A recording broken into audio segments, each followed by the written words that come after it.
Hechos, capítulo 4.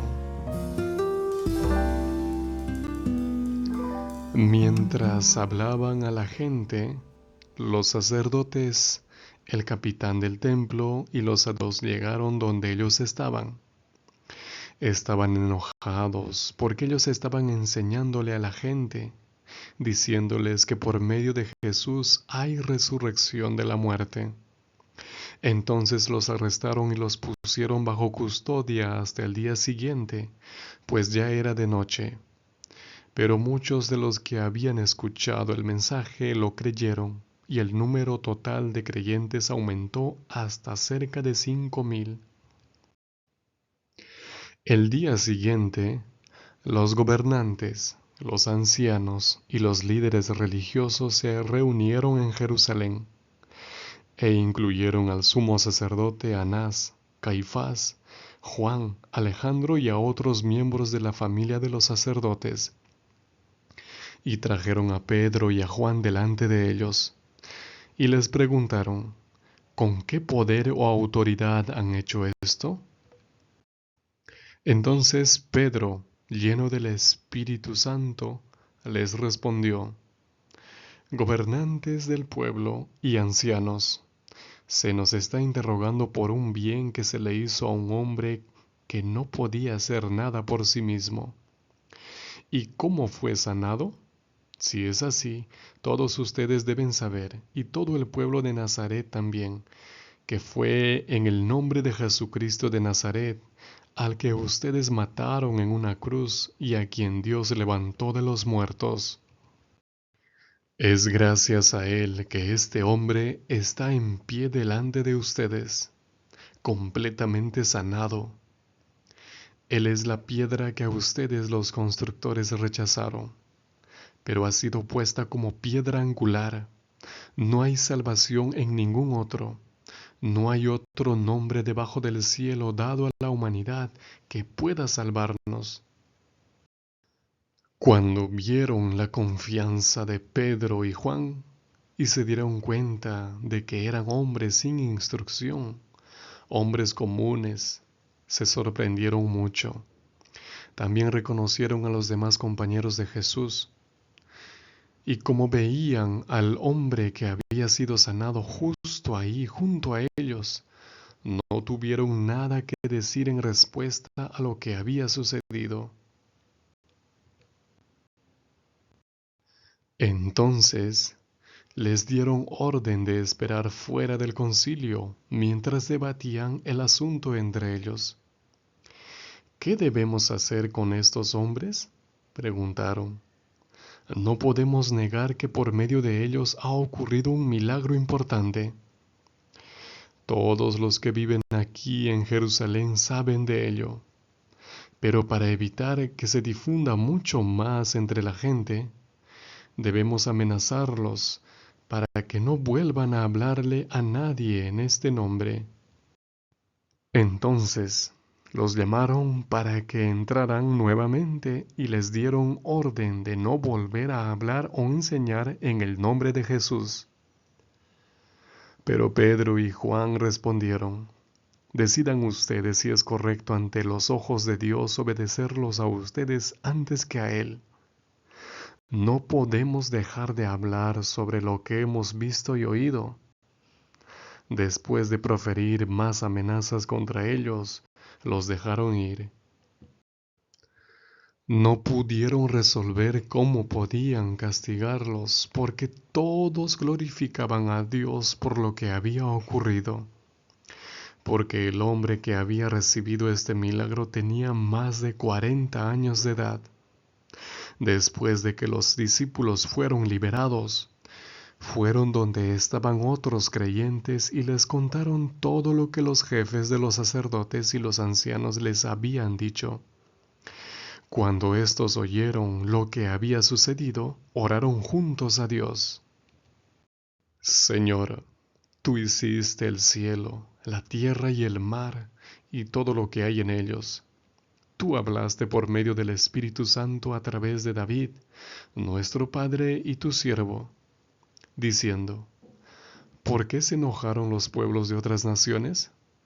¿Por qué conspiran insensatamente contra mí? Los reyes de la tierra se prepararon para la guerra.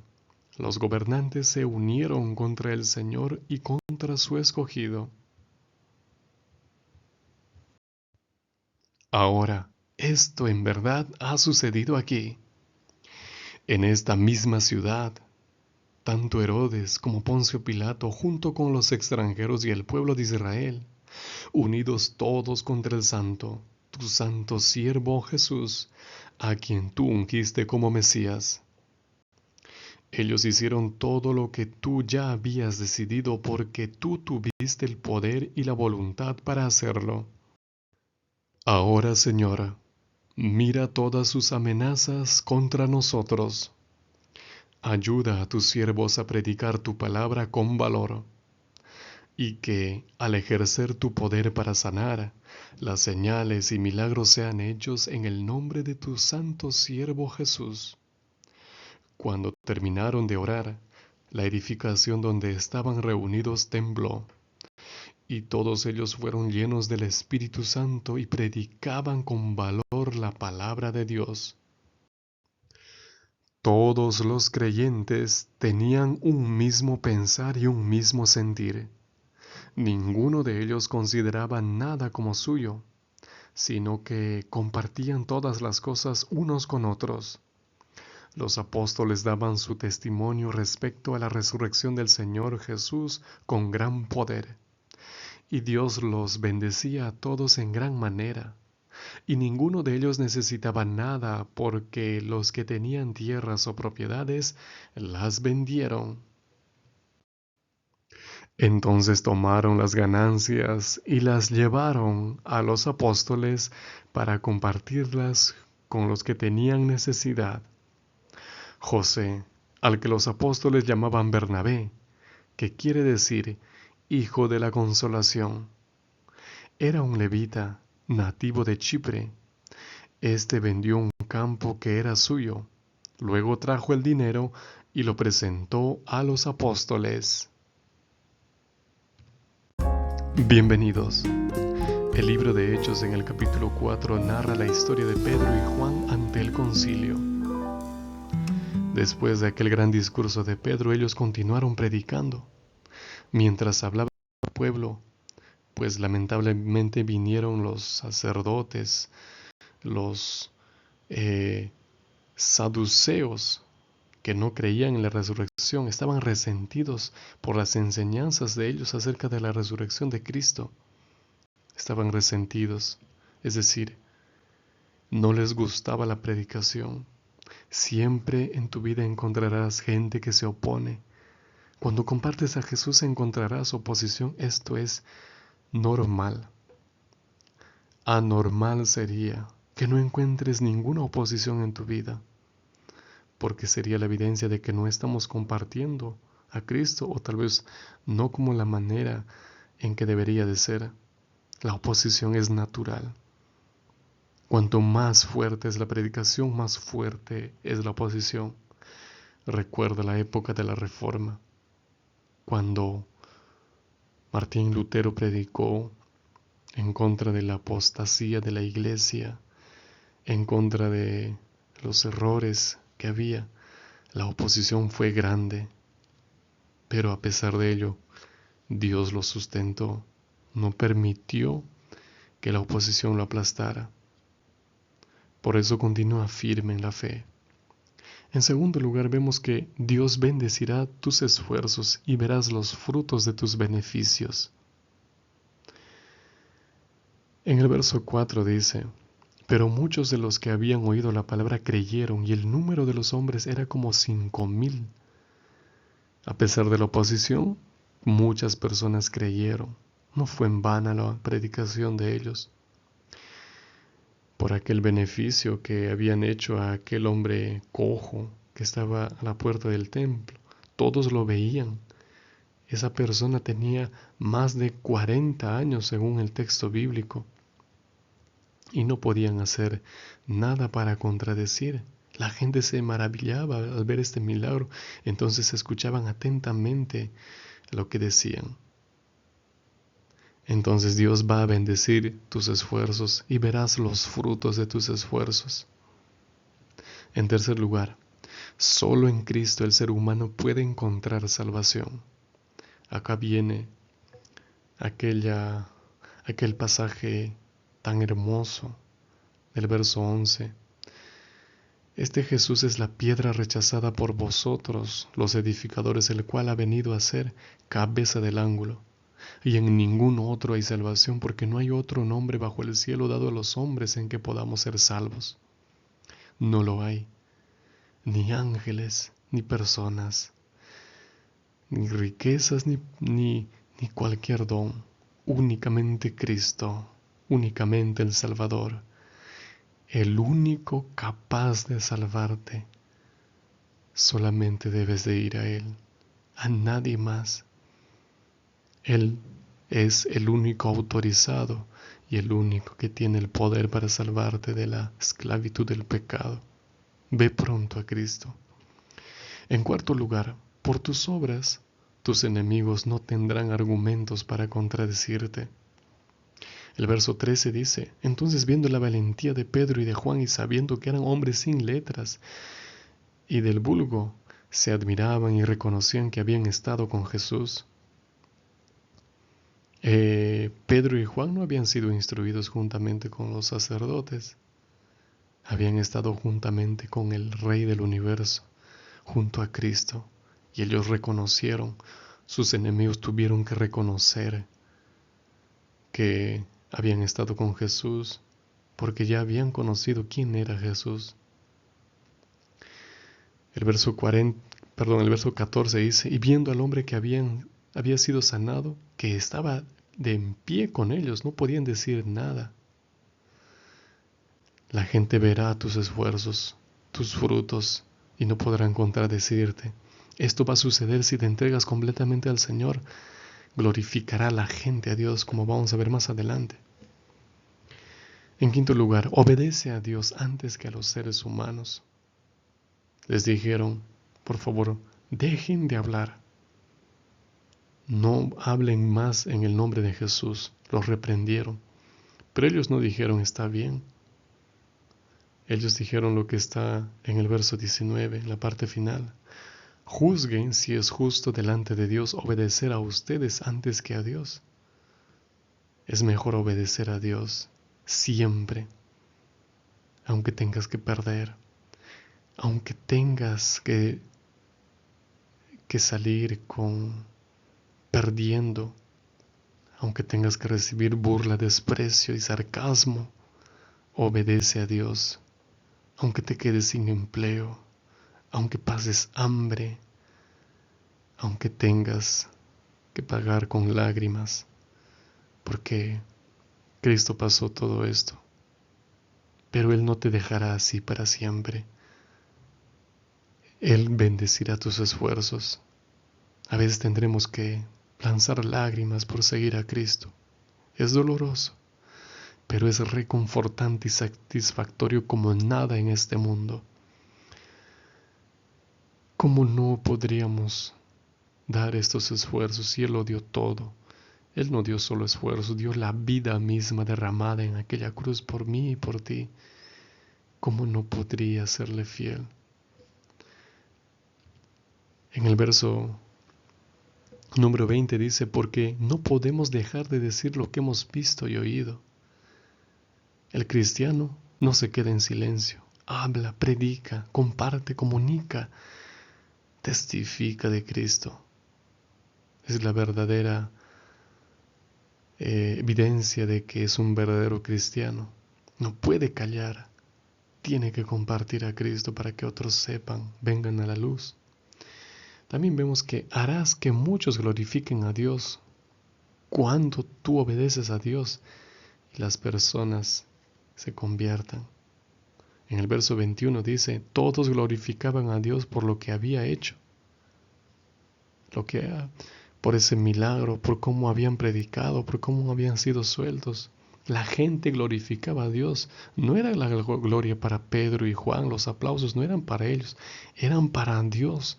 Y ese debe ser nuestro objetivo, que la gloria sea para Dios. Más adelante vemos que los opositores no pelean contra ti, pelean contra Dios. Cuando te persiguen, cuando se oponen hacia ti, el Evangelio no es contra ti, es contra Dios. Tú solamente eres un instrumento. El verso 25 y 26 dice: ¿por qué se amotinan las gentes y los pueblos piensan cosas vanas? Se reunieron los reyes de la tierra y los príncipes se juntaron en uno contra el Señor y contra su Cristo. Entonces es contra Cristo, pero no te preocupes, Cristo ha vencido al mundo, siempre sale victorioso. Entonces tú solamente eres un instrumento, Dios te va a utilizar. En octavo lugar, busca el Espíritu Santo para compartir a Cristo con valentía. Cuando ellos volvieron hacia los otros hermanos, oraron. Y cuando terminaron de orar, dice el verso 31, el lugar en que estaban congregados tembló. Y todos fueron llenos del Espíritu Santo y hablaban con valentía la palabra de Dios. Esa es la evidencia del Espíritu Santo. Hablar con denuedo, con valentía. Si tal vez tenemos miedo y no hacemos, es porque todavía nos falta un poco. Pregúntate, ¿qué debo de hacer para obedecer a Cristo?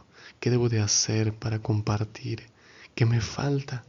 El Señor con toda seguridad te va a ayudar, te dará más luz si quieres obedecer. Finalmente, la iglesia debe caminar unida. Es la evidencia que está revestida del poder de lo alto. El verso 32 y 34 dice: la multitud de los que había creído era de un corazón y un alma. Ninguno decía ser suyo propio nada de lo que poseía, sino que tenían todas las cosas en común. Así que no había entre ellos ningún necesitado, porque todos los que poseían heredades o casas las vendían y traían el producto de lo vendido. Esta comunidad era realmente impresionante. El Espíritu Santo había amoldado su carácter de tal manera que no había egoísmo. Todo lo compartían. Si había necesidad, vendían sus propiedades y lo compartían de tal manera que las ganancias eran para todos. Nadie decía, esto es mío, ¿por qué voy a compartir o voy a dar un poco? Era para todos. Se compartían entre todos y nadie sufría necesidad. Ese es el poder del Espíritu Santo. Regenera el corazón humano a la misma imagen de Cristo. Por favor, no te contentes con una forma de religiosidad a medias, tibia. Avanza, crece, por favor, amigo y amiga que escuchas. Debes de reflejar a Cristo. Tal vez no plenamente ahora, pero sigue, busca, continúa, hasta que veas el poder del Espíritu Santo en tu vida, en tu familia, en tu predicación, en tu compartir, en los frutos de tus esfuerzos. En conclusión y como aplicación para hoy, comparte a Cristo. A pesar de la oposición, Dios bendecirá tu ministerio. Tu ministerio es tu vida, tu talento, tu casa, tu trabajo, tus palabras. Todo es tu ministerio. Cuida de él. Dios va a bendecir. Vamos a terminar ahora con una oración en el Espíritu. Señor nuestro, danos el mismo espíritu que le diste a Pedro y a Juan para compartir el Evangelio con alegría y con valentía de todas las maneras posibles. Utilízanos como siervos tuyos para que muchos conozcan la verdad. Enséñanos a obedecerte antes de cualquier cosa, porque entonces podrás darnos tu espíritu. A veces perdemos mucho porque no te obedecemos, Señor. Ayúdanos, Padre, a serte fieles. Y bendice a mis hermanos que escuchan en este momento. Sean llenos también del Espíritu Santo. Te suplicamos en el nombre de Cristo. Amén.